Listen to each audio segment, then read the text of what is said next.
ISPCS aspirant channel. आइए start करते हैं हमारे द हिंदू का करंट अफेयर MCQs। इसमें आपका 4 जुलाई से लेकर 7 जुलाई के बीच में जितने भी इम्पोर्टेंट MCQs थे उसको हमने कवर किया है। ये आपका UPSC state public service commission और जितने भी रिलेवेंट एग्जामिनेशंस होंगे उसके लिए बहुत ज़्यादा हेल्पफुल होगा। तो आइए स्टार्ट करते हैं हमारा the Hindu current affairs MCQ का। तो हमारा पहला क्वेश्चन है, consider the following statement regarding Alluri Sitarama Raju. ठीक है, तो स्टेटमेंट का पहला है, he was the tribal leader of Rampa rebellion 1922। Okay, तो recently 125th birth anniversary celebrated of him, second statement बोल रहा है। एंड थर्ड बोल रहा है, he led a peaceful protest against Britishers in Rampa region. तो अलूरी सीतमा राजू रिसेंटली उनका न्यूज़ था और रिसेंटली प्रधानमंत्री ने उनका 125th बर्थ एनिवर्सरी भी सेलिब्रेट किया है। ठीक है, तो आपका सेकंड स्टेटमेंट आपका सही है इसमें। तो अगर हम सेकंड स्टेटमेंट सही है तो इससे अगर हम ऑप्शन एलिमिनेशन में जाते हैं तो ये सही होगा, ये सही होगा और ये सही होगा, 3। तो ये गलत हो जाएगा, राइट, क्योंकि 2 सही है तो इसमें भी 2 है, इसमें भी 2 है और इसमें भी 2 है, तो थर्ड ऑप्शन आपका तो गलत होने ही वाला है। Okay, so he was the tribal leader of the Rampa rebellion 1922, ये भी एक सही स्टेटमेंट है। 1922 में रंपा रिबिलियन हुआ था। ठीक है, रंपा एक जगह का नाम है जो कि आपका पड़ता है आपका गोदावरी डिस्ट्रिक्ट में। गोदावरी डिस्ट्रिक्ट ये हो गया आपका आंध्र प्रदेश। आंध्र प्रदेश में पड़ता है आपका रंपा। रंपा एक क्षेत्र है, ठीक है, एक हिली एरिया है। वहाँ पे ट्राइबल लोग ने आपका रिवॉल्ट किया था बेसिकली ब्रिटिशर्स के खिलाफ, और उसके लीडर थे अलूरी सीतमा राजू। ठीक है, और ये 1922 में हुआ था एक्चुअली। और रिसेंटली उनका 125वां बर्थ से मगर ये भी एक सही स्टेटमेंट है। ही लेड ए थर्ड बोल रहा है, he led a peaceful protest against Britishers in Rampa region. नहीं, उन्होंने गुरिल्ला वॉरफेयर स्टार्ट किया था, है ना। तो ये पीसफुल प्रोटेस्ट ये गलत है। यहाँ पे वॉयलेंट प्रोटेस्ट होगा, वॉयलेंट प्रोटेस्ट, राइट। बेसिकली उन्होंने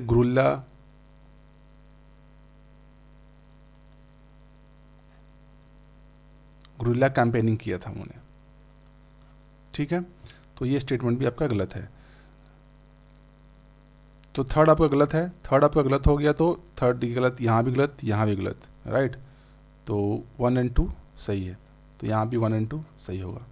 तो इसमें हिंदी और इंग्लिश दोनों है बेसिकली आपका। ठीक है, coming to our next question, muttadars. Muttadars are associated with Rampa rebellion. क्या मुटेदार्स रंपा रिबिलियन से जुड़े थे? तो वो कौन थे बेसिकली? तो मुटेदार्स थे बेसिकली, रंपा रिबिलियन जो हुआ था, रंपा रिबिलियन में ट्राइबल्स प्लस मुटेदार ये दोनों मिल करके आपके ब्रिटिशर्स के खिलाफ लड़े थे एक्चुअली। तो मुटेदार्स थे एक्चुअली, ये थे आपके हिली रीजन में टैक्स कलेक्ट करते थे मुटेदार्स। तो बेसिकली इसका ये होगा ऑप्शन थर्ड, इसका सही है C, they are the tax collectors in hilly region. Basically क्या होता था, मुटेदार्स ये उनको ब्रिटिशर्स के आने के पहले से ही ये टैक्स कलेक्ट करते थे हिली रीजन्स में, बिकॉज जो प्लेन रीजन्स में राजा रहते थे, राइट, किंग। तो टैक्स कलेक्ट करने का काम हिली रीजन में कौन करेगा? तो उनके एवज में मुटेदार्स हिली रीजन में जाके टैक्स कलेक्ट करते थे, इसलिए इनके पास अनलिमिटेड पावर हुआ करता था मुटेदार्स के।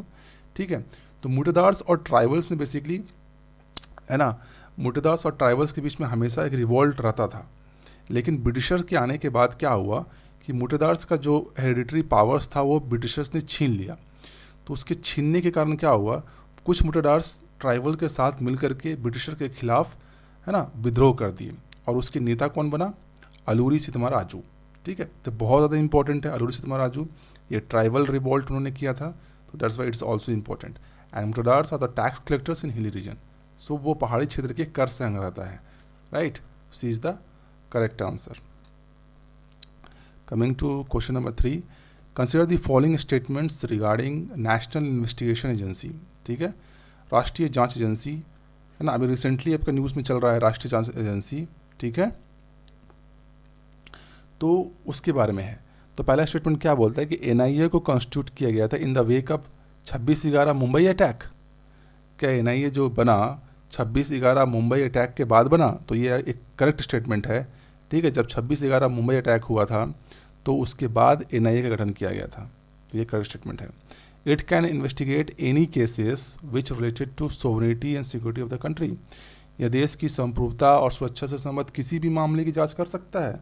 तो हाँ, एनआईए के पास ये पावर है कि वो इन्वेस्टिगेट कर सकता है कोई भी केसेस अगर देश की सोवरेनिटी या सिक्योरिटी के मामले में हो तो, ठीक है। तो ये भी आपका स्टेटमेंट सही है। Information technology act comes under the schedule offence of NIA, right. क्या इंफॉर्मेशन टेक्नोलॉजी एक्ट एनआईए के शेड्यूल ऑफेंस में आता है? तो हाँ, इंफॉर्मेशन टेक्नोलॉजी एक्ट एनआईए के शेड्यूल ऑफेंस में आता है, ठीक है। और कौन कौन से आता है? आर्म्स एक्ट हो गया, है ना, ये भी आता है आपका, ठीक है।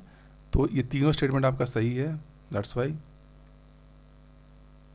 D is the correct answer. Coming to question number 4, consider the following statement regarding the Foreign Contribution Regulation Act.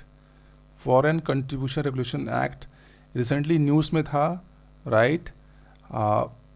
तो उससे रिलेटेड आपका एक क्वेश्चन है। तो क्या बोल रहा है कि foreign contribution regulating act comes under the ministry of economic affairs. तो ये स्टेटमेंट आपका गलत है। फॉरेन कंट्रीब्यूशन रेगुलेशन एक्ट आपका होम मिनिस्ट्री के अंदर आता है, तो ये आपका गलत है। इकोनॉमिक अफेयर्स नहीं होगा यहाँ पे होगा होम मिनिस्ट्री, ठीक है, होम अफेयर्स, ठीक है। ये गृह मंत्रालय के अंदर आता है। सो आर्थिक मामलों के मंत्रालय नहीं, गृह मंत्रालय यहाँ पे आएगा, ये गलत है, ठीक है। MP MLA can accept foreign contribution, नहीं, ये भी गलत बात है। MP MLA नहीं ले सकते, cannot accept, right, cannot accept, cannot. और कौन कौन हो सकते हैं? जज नहीं ले सकता, कोई भी अगर आपका इलेक्शन में खड़ा होता है वो नहीं ले सकता, कोई अगर सिनेमा से है, कोई नहीं, सिनेमा से नहीं, कोई अगर मीडिया से रिलेटेड है तो वो भी नहीं ले सकता आपका, ठीक है, फॉरेन कंट्रीब्यूशन। या फिर कोई गवर्नमेंट सर्वेंट है तो वो भी आपका फॉरेन कंट्रीब्यूशन नहीं ले सकता। तो 1 और 2 गलत हो गया पहले ही, तो 1 भी गलत है, 2 भी गलत है, 2 यहाँ पे है तो ये भी गलत है और ये भी गलत है, तो बाकी बच गए 3, अपने आप से ही हो गया है, तो ठीक है। तो रिसेंटली गवर्नमेंट ने बढ़ाई है क्या, इंक्रीज़ किया है foreign limit from 1 lakh to 10 lakh year for relative abroad. तो रिसेंटली ये न्यूज़ था बेसिकली, है ना, कि गवर्नमेंट ने जो FCRA के तहत यानी फॉरेन कंट्रीब्यूशन रेगुलेशन एक्ट के तहत, है ना, जो फॉरेन लिमिट है उसको 1 लाख से 10 लाख कर दिया गया है। अगर परिजनों से अगर किसी को पैसा मिल रहा है 1 साल के अंदर तो वो 10 लाख तक का वो अभी, है ना, फॉरेन कंट्रीब्यूशन फॉरेन लिमिट ले सकता है आपका, ठीक है। तो 1 लाख से 10 लाख कर दिया गया, तो ये एक सही स्टेटमेंट है आपका, ठीक है। तो यहाँ पे होगा आपका C। Coming to question number 5, consider the following statement regarding director general of civil aviation, ठीक है। तो DGCA का है, ये अभी करंटली अभी न्यूज़ में था बिकॉज ऑफ स्पाइस जेट में उसने नोटिस दिया था स्पाइस जेट को, राइट, स्पाइस जेट को नोटिस दिया गया था because of poor infrastructure in spice jet, right. वहाँ पे करीब 8 ऐसे इंसिडेंट हो गए बेसिकली 2 महीने के अंतर्गत, राइट। इसलिए DGCA ने स्पाइस जेट को नोटिस दिया था, उस पर एक क्वेश्चन भी है आपका। तो DGCA can investigate all the aviation related matters, का DGCA जितने भी एविएशन रिलेटेड मैटर्स है उसमें इन्वेस्टिगेट कर सकता है। यस, DGCA के पास ये पावर होता है कि वो जितने भी एविएशन रिलेटेड मैटर्स हैं उस पर इन्वेस्टिगेशन का पावर DGCA के अंतर्गत आता है ना। यानी DGCA विमान संबंधी सभी मामलों की जांच कर सकता है, तो ये एक करेक्ट स्टेटमेंट है। DGCA also provide licence for commercial pilots, क्या DGCA जितने भी वाणिज्य पायलटों को लाइसेंस प्रोवाइड करता है? यस, ये भी सही स्टेटमेंट है, ये दोनों आपका एक सही स्टेटमेंट है, ठीक है। तो बोथ 1 और 2। Coming to question number 6, consider the following statement regarding the Central Consumer Protection Authority, ठीक है। Central consumer protection authority recently news में था, केंद्रीय उपभोक्ता संरक्षण प्राधिकरण, ठीक है, केंद्रीय उपभोक्ता संरक्षण प्राधिकरण हिंदी और central consumer protection authority English में है। तो CCPA इसको शॉर्ट फॉर्म बोलते हैं। CCPA can investigate cases suo motu where consumer rights got affected, क्या CCPA इन्वेस्टिगेट कर सकता है सुओ मोटो, खुद से कर सकता है क्या अगर कंज्यूमर राइट अफेक्टेड है? यस, CCPA के अंतर्गत ये उसके पास ये पावर है कि अगर कंज्यूमर राइट कहीं भी इफेक्ट होता है या ट्रेड कहीं भी गलत होता है तो अनफेयर होता है, तो उसके पास पावर है कि वो सुओ मोटो कॉग्निजेंस ले सकता है, सुओ मोटो आपका केस फाइल करके इन्वेस्टिगेशन चालू कर सकता है वो। तो ये एक सही स्टेटमेंट है। It has power to recall goods which are dangerous, yes it has the power to recall goods which are dangerous, ये एक सही स्टेटमेंट है ना। कोई भी अगर ऐसे सामान या सर्विस जो कि डेंजरस है, हार्मफुल है, जो कि लोगों के हित में नहीं है, तो उसको रिकॉल करने का पावर है उसके पास। वो बोल सकता है मैन्युफैक्चरर्स को, है ना, कि आप अपने गुड्स को वापस लीजिए, ठीक है, बिकॉज ये कंज्यूमर के हित में नहीं है। तो ये दोनों स्टेटमेंट आपका सही है। तो दोनों स्टेटमेंट सही है, यानी 1 और 2, तो 1 भी सही है, 1 भी सही है, 2 भी सही है, राइट। तो ये गलत हो जाएगा, ये गलत हो जाएगा, क्योंकि दोनों सही है, राइट, 1 और 2। तो 1 और 2 यहाँ भी है, 1 और 2 यहाँ भी है, तो इसका चांसेस है बनने का। देखते क्या हुआ। As per the new guidelines goods require health warning neither promoted through children nor by personalities from sports, music and cinema. ये एक अभी रिसेंटली न्यूज़ में था बेसिकली, जिसमें CCPA ने गाइडलाइंस प्रोवाइड किया है कि जितने भी आपके गुड्स होंगे, जैसे सामान होंगे जिसमें हेल्थ वार्निंग लगा होगा, जैसे आपका हो गया सिगरेट का पैकेट हो गया या पान मसाला का पैकेट हो गया, राइट, इस तरह के जो है जिसमें हेल्थ वार्निंग लगा हुआ रहता है, तो उसको किसी बच्चों के द्वारा प्रमोट नहीं किया जा सकता, ना ही किसी स्पोर्ट पर्सनालिटी के द्वारा या म्यूज़िक पर्सनालिटी के द्वारा या सिनेमा वाले पर्सनालिटी के द्वारा, ठीक है। इसमें पर्सनालिटी पे बैन लगने वाला है, सबका सब बैन होने वाला है, ठीक है। तो रिसेंटली न्यूज़ में था, तो ये गाइडलाइंस आपका सही है, तो तीनों सही है बेसिकली आपका, ठीक है।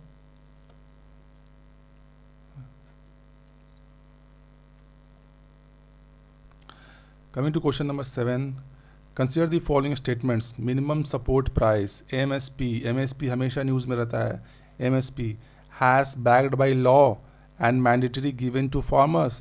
क्या MSP के पीछे कोई लॉ है, क्या किसी लॉ के द्वारा इसको संचालित किया जा रहा है क्या MSP, क्या इस फार्मर को एकदम देना ही पड़ता है, क्या मैंडेटरी है क्या देना। तो ये गलत स्टेटमेंट है, इसके पीछे कोई लॉ नहीं है, ठीक है। सेंट्रल गवर्नमेंट इसको मर्जी से चला रही है MSP को, ठीक है। इसके पीछे कोई स्टैट्यूटरी लॉ नहीं है, कोई कानून नहीं है इसको, ठीक है। ये केंद्र सरकार नोटिफाई करती है कि MSP देना है, राइट। इसके पीछे कोई कानून नहीं है, इसी की तो मांग चल रही है फार्मर्स के द्वारा कि MSP को कानून बनाया जाए, राइट। तो MSP का कोई लॉ नहीं है पीछे, और ये मैंडेटरी फार्मर्स को देना भी है, ऐसा भी कुछ नहीं है कहा है, राइट, है ना। बट ये नियम है कि अगर फार्मर का प्रोड्यूस, अगर किसी साल में अगर प्रोडक्शन बहुत बम्पर हो गया, राइट, प्रोडक्शन बहुत ज़्यादा हो गया, तो क्या होगा, जहाँ सप्लाई ज़्यादा वहाँ उसकी वैल्यू कम। ये इकोनॉमिक्स का फंडा है। प्रोडक्शन ज़्यादा, आपका क्या होगा, डिमांड, उसका वैल्यू नीचे गिरने लग जाएगा। जब वैल्यू नीचे गिरने लग जाएगा तो गवर्नमेंट क्या करती है, इंटरफेयर करती है। गवर्नमेंट इंटरफेयर करेगी, ठीक है, कैसे इंटरफेयर करेगी, MSP के थ्रू उसको देगी मिनिमम सपोर्ट प्राइस। वो फार्मर को बोलेगी कि आप इससे नीचे नहीं बेचिएगा मार्केट में, इसको हम खरीद लेंगे।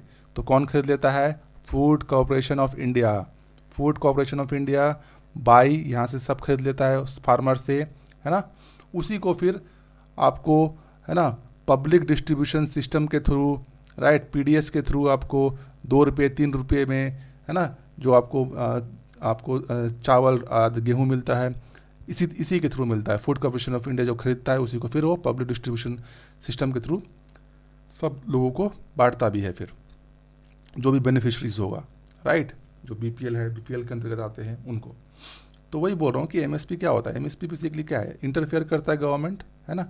जब जो प्राइस है बेसिकली आपका, वो प्राइस जब फॉल होने लगता है फार्मर्स के जो प्रोडक्ट्स का, तब MSP इंटरफेयर कर देता है वहाँ पे, और उससे नीचे अगर एक पर्टिकुलर नीचे के रेट के नीचे अगर जाने लगता है तो FCI उसको खरीद लेता है, ठीक है। इससे क्या होता है, बेसिकली फार्मर को सपोर्ट मिलता है, that's why it is called support price, right, है ना। फार्मर को सपोर्ट मिलता है कि फार्मर को डिस्ट्रेस सेल नहीं करना पड़ जाता है, क्योंकि अगर मार्केट गिरने लग जाएगा तो फार्मर को तो बेचना ही पड़ेगा, क्योंकि राइस हो गया या वीट हो गया, ये सब क्या है, पेरिशेबल कम्योडिटी है, यानी कि ये कुछ दिन के बाद ख़राब हो जाएंगे, तो उनको तो बेचना ही पड़ेगा हर हालत में। तो वो क्या करते हैं, कम दाम में भी बेच देते हैं। तो उस कम दाम में ना बेचने के लिए गवर्नमेंट MSP लाती है कि गवर्नमेंट उसको, तो ये है ना, तो यहाँ पे हम एमएसपी का कंसेप्ट समझ लिए बेसिकली। तो एमएसपी का रिकमेंडेशन कौन करता है? रिकमेंडेशन करता है इसका CACP, राइट। तो ये आपका ये भी सही है। MSP is fixed by the recommendation of commission for agriculture cost and prices. तो ये आपका सही स्टेटमेंट है, ठीक है। और बेसिकली ये आपका 1.5 गुना होता है ना। MSP जो होता है, जितना कॉस्ट ऑफ प्रोडक्शन हुआ, कॉस्ट ऑफ प्रोडक्शन जितना हुआ उसका 1.5 गुना आपका MSP होता है। तो पहला स्टेटमेंट गलत है, दूसरा सही है। पहला गलत, राइट, दूसरा सही। तो इसी से यहीं से निकल जाएगा, क्योंकि सेकंड आपका सही होने वाला है। फिर भी हम देख लेते हैं कि wheat and sugar cane are also under MSP। Wheat आपका MSP के अंदर आता है, वीट आपका MSP में आता है, राइट। मिनिमम सपोर्ट प्राइस इसका दिया जाता है वीट का, लेकिन शुगर केन का नहीं दिया जाता है। शुगर को इनको दिया जाता है FRP, ठीक है, फिक्स्ड रेट प्राइस, है ना। शुगर केन के लिए फिक्स्ड रेट प्राइस होता है, फिक्स्ड रेट प्राइस। इसमें क्या होता है बेसिकली फिक्स्ड रेट प्राइस में, कि इसमें मिल ओनर जो शुगर केन लेती है फार्मर से, इनको 15 दिन के अंदर इनको भुगतान करना पड़ता है, ठीक है, फिक्स्ड रेट प्राइस में, है ना। तो that is called fixed rate price. Sugar cane is not come under MSP, it is come under FRP। तो ये भी गलत है आपका 3, तो आपका सेकंड सही होगा।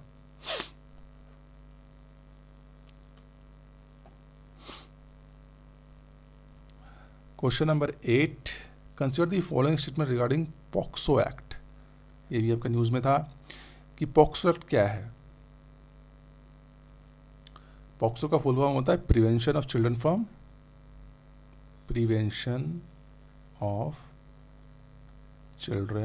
फ्रॉम सेक्सुअल ऑफेंस एक्ट, ठीक है। तो इसका पॉक्सो एक्ट का फुल फॉर्म है।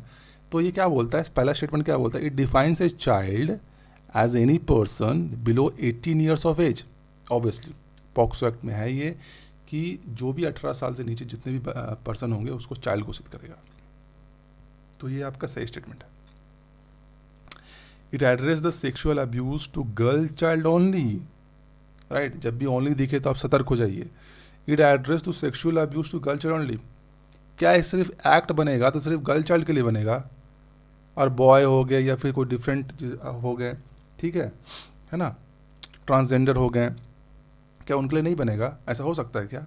ऐसा नहीं हो सकता कभी, है ना। जब एक्ट बनेगा तो उसके अंदर सबको शामिल किया जाएगा। तो ये अपने आप में एक गलत स्टेटमेंट है। ये जेंडर न्यूट्रल है, पहली बात तो। पॉक्सो एक्ट आपका क्या है, जेंडर न्यूट्रल है ना। तो इसमें बॉय, मेल, फीमेल, ट्रांसजेंडर, है ना, वो सब आ जाएंगे इसके अंदर। तो ये आपका गलत स्टेटमेंट हो गया। Maximum punishment under this act is death penalty. हाँ, मैक्सिमम जो पनिशमेंट होगा उसमें आपको मृत्युदंड है, यानी डेथ पेनल्टी भी है, ठीक है।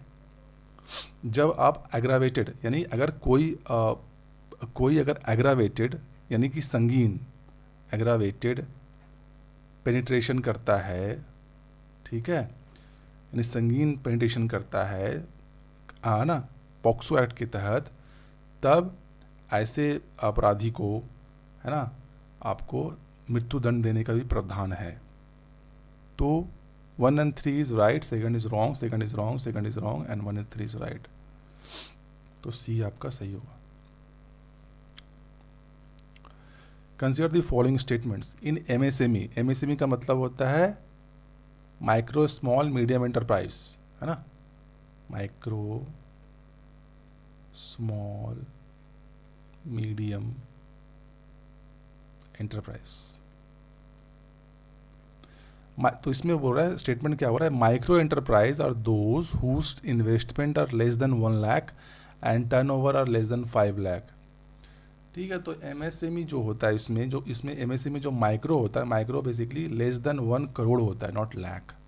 तो 1 करोड़ होगा एक्चुअली यहाँ पे। 1 करोड़ से कम का इन्वेस्टमेंट, और 5 करोड़ होगा यहाँ भी, 5, है ना, 5 करोड़ से कम का टर्नओवर, राइट। 5 करोड़ से कम का टर्नओवर और 1 करोड़ से कम का इन्वेस्टमेंट, तो होता है माइक्रो, ठीक है। और medium enterprise are those whose investment are less than 50 crore and turnover are less than 20। ये सही स्टेटमेंट है, ठीक है। तो इसमें होता है क्या, माइक्रो, अगर हम माइक्रो की बात करें तो माइक्रो में क्या होता है कि जो इन्वेस्टमेंट होता है, इन्वेस्टमेंट, ठीक है, इन्वेस्टमेंट होगा जो आपका 1 करोड़ से कम होगा, इसको 1 करोड़ से कम तो इधर होगा, राइट, 1 करोड़ से कम होगा, तो इन्वेस्टमेंट मैं ऐसा लिख देता हूँ 1 करोड़ से कम होगा, ठीक है। और टर्नओवर जो होगा, टर्नओवर वो आपका 5 करोड़ से कम होगा, ठीक है। माइक्रो की बात कर रहा हूँ अपन। उसके बाद स्मॉल होता है, स्मॉल में जो इन्वेस्टमेंट होगा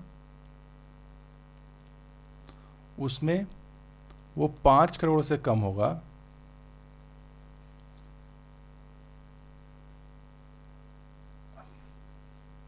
और टर्नओवर 10 करोड़ से कम होगा, ठीक है। और मीडियम का तो आपका 50 करोड़ से कम होगा और 250 करोड़ से कम होगा आपका टर्नओवर। तो ये होता है आपका एमएसएमई। एमएसएमई बेसिकली आपका 49% आपको जॉब प्रोवाइड करता है एमएसएमई। इसको एमएसएमई को हम लोग बोलते हैं backbone of the country, backbone of the country, ठीक है।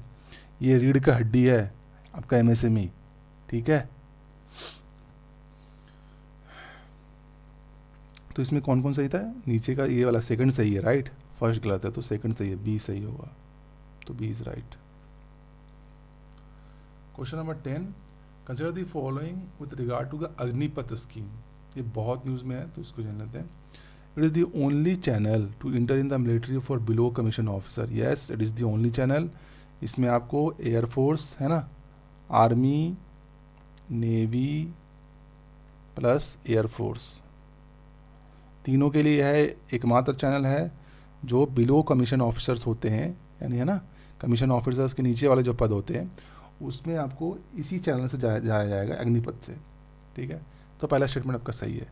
Statement 2, after 4 year service 50% candidate will eligible for Sevanidhi package. ये आपका गलत स्टेटमेंट है, ये गलत स्टेटमेंट है आपका।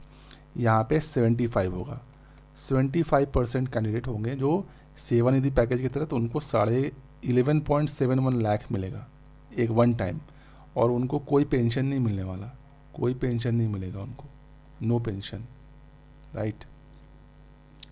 और 25% को परमानेंट कर दिया जाएगा, 25% इज परमानेंट, राइट। तो उनको सब जो भी सुविधा मिलता है वो मिलेगा। बोथ मेल एंड, तो ये आपका गलत statement, right. Second is your wrong, second आपका गलत है, पहला आपका सही है। Both male and female of age 17.5 to 21 years eligible for this scheme, ये आपका सही है, ठीक है। तो पहला और थर्ड सही है, फर्स्ट और थर्ड सही है, सेकंड गलत है, राइट। तो this one is right, C is right, right. तो यहाँ पे आपका ये आपका 4 जुलाई से लेके 7 जुलाई के बीच में जितने भी आपके इम्पॉर्टेंट MCQs थे जो कि आपके एग्ज़ाम पॉइंट ऑफ व्यू से बहुत ज़्यादा रेलेवेंट है, ठीक है, इसके एग्ज़ाम में आने के चांसेस बहुत ज़्यादा है, उसको हमने कवर कर लिया है अच्छे से, ठीक है।